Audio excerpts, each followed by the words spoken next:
Alright everyone, after a grueling month of torture, Jojolands has finally come back and given us chapter 20. And with this chapter, we finally see the end of this hospital arc and a possible sneak peek to what could happen next with the Jojolands. But first, let's see how Jodio was able to escape from this dire situation. Bobby Jean was closing in on his location, and Jodio was dealing with the conditions of Bag's Grooves, and was finding it hard to breathe. As Bobby Jean slowly approached Jodio, he made a serious mistake. While he had Jodio right in his grasp, he thought that Jodio had the lava rock on him, due to Jodio reaching for his pocket rather suspiciously. This made Bobby Jean drop his guard a bit, wanting Jodio to show off the lava rock, and Bobby Jean would have probably killed him right there and taken the lava rock for himself, or just for Howler in general. But Jodio is a JoJo after all. He is extremely smart,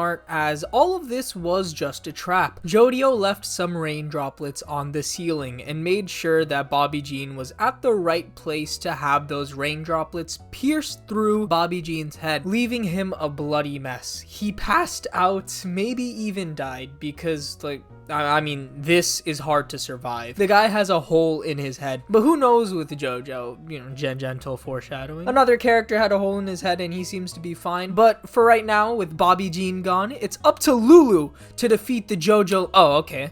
So she just gives up right after, and honestly, that's pretty good.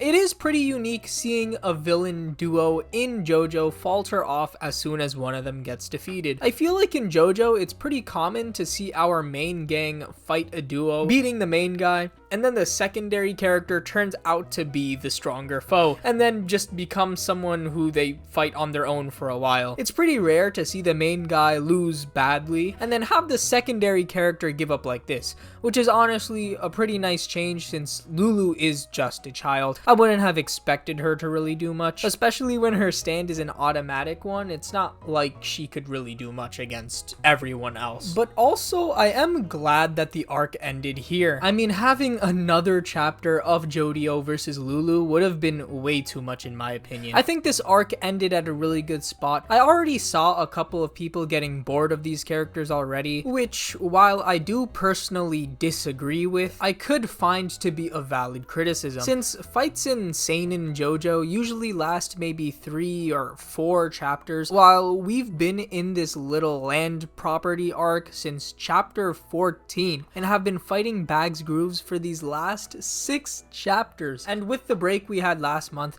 that means we've been dealing with Usagi dying for like 7 months at this point, which I guess, yeah, axing these characters now was a good point to do so, since maybe I couldn't even deal with another chapter of Usagi dying, or Paco dying, or Jodio clutching up once again. Okay, that one's cool, but you know what I mean. But this might not be the end of Lulu in actuality, as Jodio says, "I don't know what he was to you, but once you're done crying over him, you're leaving the hospital with us. No ifs, ands, or buts." Now, not only is this absolutely raw, it could hint towards some sort of alliance with the characters. It's hard to understand if Jodio is directly inviting Lulu to join them, if only temporarily, or if he's trying to say something like, everything that happened here, just forget about it, just leave right now, Lulu. Because we don't see Lulu at all after this chapter, after this moment. I'm leaning towards the latter due to this reason. It could be that Lulu is just mourning over Bobby Jean a bit longer, but even then, I don't feel like Lulu is a good person to join the group. I'm not saying this because she's a child, but with how her stand works, it's really hard to put that kind of ability as an ally. Bag's Grooves is a really dangerous ability that could kill people pretty quickly, and is fairly one note, something that doesn't really work as a stand in the protagonist's gang. There's a reason why a lot of main characters have fairly generic stands. It's because they can use these stands in a lot of different ways, but it's hard to do that with something like Bag's Grooves, even compared to the stands of the Jojolands gang. But it is true that every single JoJo part, pretty much every single JoJo part, has had some child character,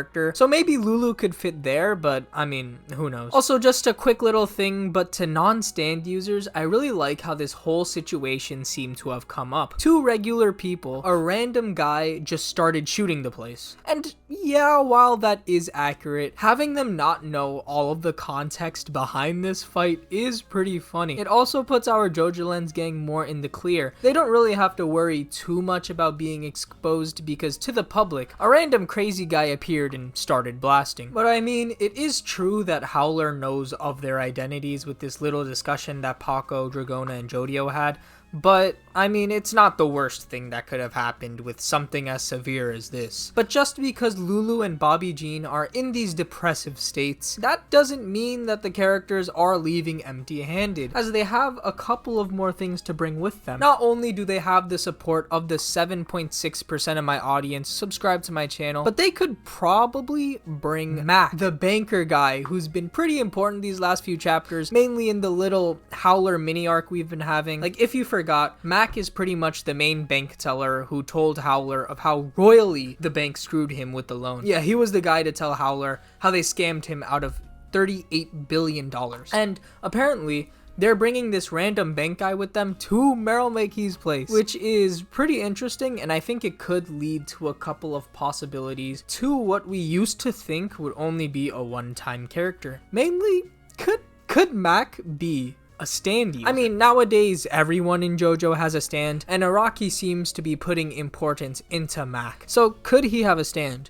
Well, for one, we'd have to see what Mack has done, and that's pretty much just being shot by a bullet. So he probably doesn't have some ultra strong defensive stand, or even have too much of a use with this stand, because I feel like he would be able to detect something like a bullet. And while he was able to physically see the bullet, as did everyone else, the bullets of Glory Days are pretty much something that can be seen by everyone. So while Mack was able to see and feel the Glory Days bullets, it doesn't prove he has a stand, especially when it would be pretty obvious to use his stand in the split-second decision like that. But who knows, maybe his stand is just used for something else. But our Jojolands gang bringing Mack along does make me worry a bit. Meryl Makey probably doesn't want someone as deep into the government as a bank worker, so maybe the gang bringing Mack along could end up being a bad idea. Who knows, maybe Meryl even recognized Mack and realized how bad our gang messed up by bringing him along. Like with Charming Man, it was fine because he did just seem like a regular guy who just wanted the lava rock, but Mack is already a guy who's deep into this job of being a bank worker.